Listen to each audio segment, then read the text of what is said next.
Itsurang Street Fighter, mukhang big bike pero 160cc pala. At ang presyo, parang pang small bike lang ha. Very underrated at feeling ko papatok itong Bajaj Pulsar N160. Silipin natin. Tara!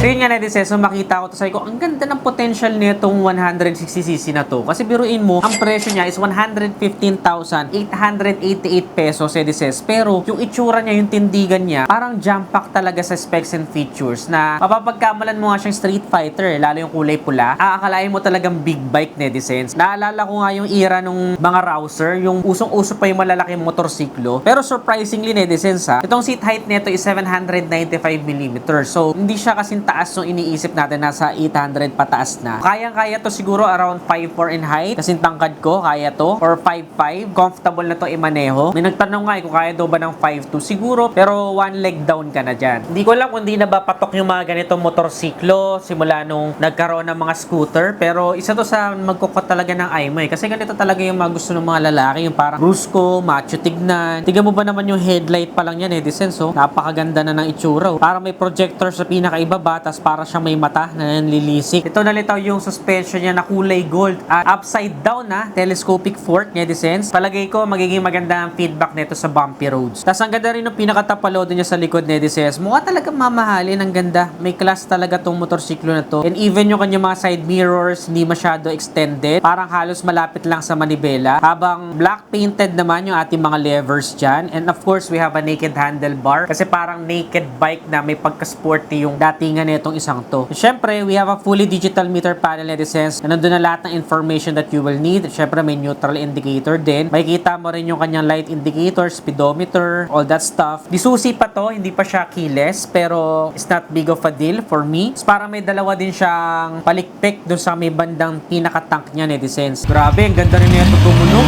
Napakalutong. And then doon sa may pinaka-tank niya, netizens, we also have a Pulsar emblem na naka-emboss. Tapos, yung kanyang decals, may nakasulat na 160. Very good ang pagkakagawa nila ng decals. And then, doon naman sa may bandang likuran, we have the N160 na sticker din. Ang kagandahan dito, netizens, sa motorsiklo na to is naka-dual channel ABS na po siya. So, harap at likod, netizens, is ABS na siya. Disc brake sa unahan, disc brake sa likod, dual channel ABS, full LED projector headlamp, fully digital LCD meter panel. At ang kagandahan dyan, meron pa tong Bluetooth connectivity. So, makikita mo doon yung mga notifications mo, mga messages, calls, diba? Lupit. So, let's talk about engine, netizens. Ito po ay merong 164.82cc to be exact, na naka-single cylinder fuel injected that can produce 16 PS at 8,750 RPM. At napaka-torque naman nito at 14.65 Nm at 6,750 RPM. So, makikipagsabayan na rin po ito sa mga ilang 160cc na available na ngayon sa market. So, we have 5-speed manual transmission. At syempre, kapag mga ganitong motorsiklo, netizens, do wala tayong footboard, wala tayong mga extra storage. Ang kinalamangan niya is malaki po ang kanyang fuel tank. Meron siyang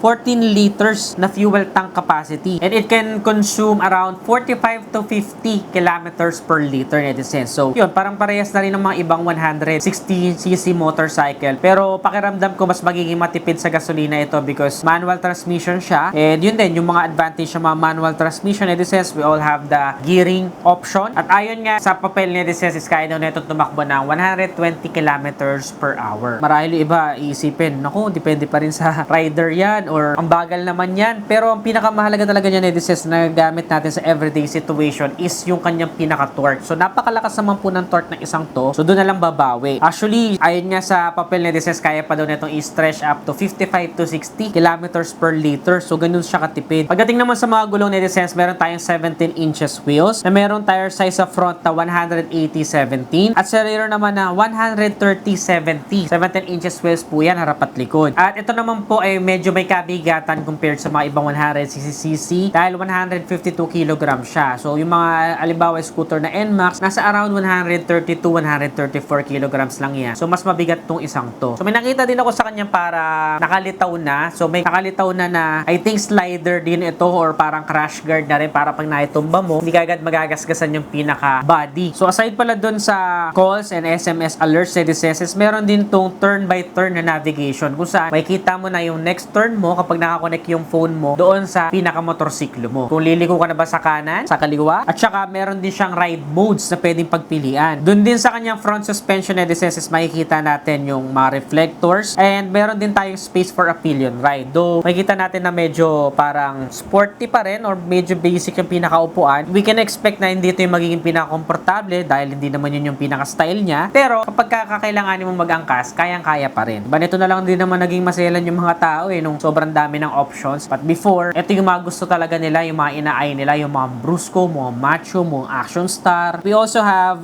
rubber type na tapakan for the rider. And then meron din tayong aluminum na tapakan naman para sa ating pillion ride. Ayon sa mga bali-balita, netizens, parang KTM derived na rin po yung kanyang pinaka-engine. So, yung performance niya, we can expect na parang maihahalin tulad natin kung naka-experience sa kayo ng mga KTM na motorsiklo. And then, tinitingnan ko yung nahanap ko yung kanyang pinaka-turn signal. Meron pala siyang maliit na turn signal doon sa may pinaka-taas. After ng headlight, nakahiwalay pa yung turn signal sa may banda unahan, which is very stylish for me. And then, sa may bandang likuran naman, netizens, is of course, medyo nakahiwalay yung kanyang pinaka-turn signals din at yung pinaka-plate number. Pero kagandahan dyan is meron siyang built-in na tire hugger para hindi pa rin kumalat yung splash kapag ngayon tag-ulan o medyo putik-putik yung nadaanan natin, hindi matatalsikan yung pillion ride natin or yung may bandang likod natin. We also have some reflectors or medyo minimal na decals sa kanyang pinaka-mags. Ang ganda rin ng color black na option Sa rear suspension naman naka-monoshock tayo, netizens. Pag nakita nyo talaga siya, iba yung tindigan niya pagka nakita nyo sa personal. Nito halata na 160cc. Napaka-brusco, napaka-macho niyan tignan, netizens. Tapos meron tayong grab bar for our pillion ride na silver. So parang sungay din yung kanyang may bandang likod. Ang gandaan dyan, netizens, meron pa tong 400cc version. So gusto nyo bang i-review natin yan next vlog? Comment nyo naman dyan sa ibaba. Para sa inyo, sulit ba itong si Bajaj Pulsar? Yung kanilang lineups ng N125, may N160 din, tapos may NS400 pa yan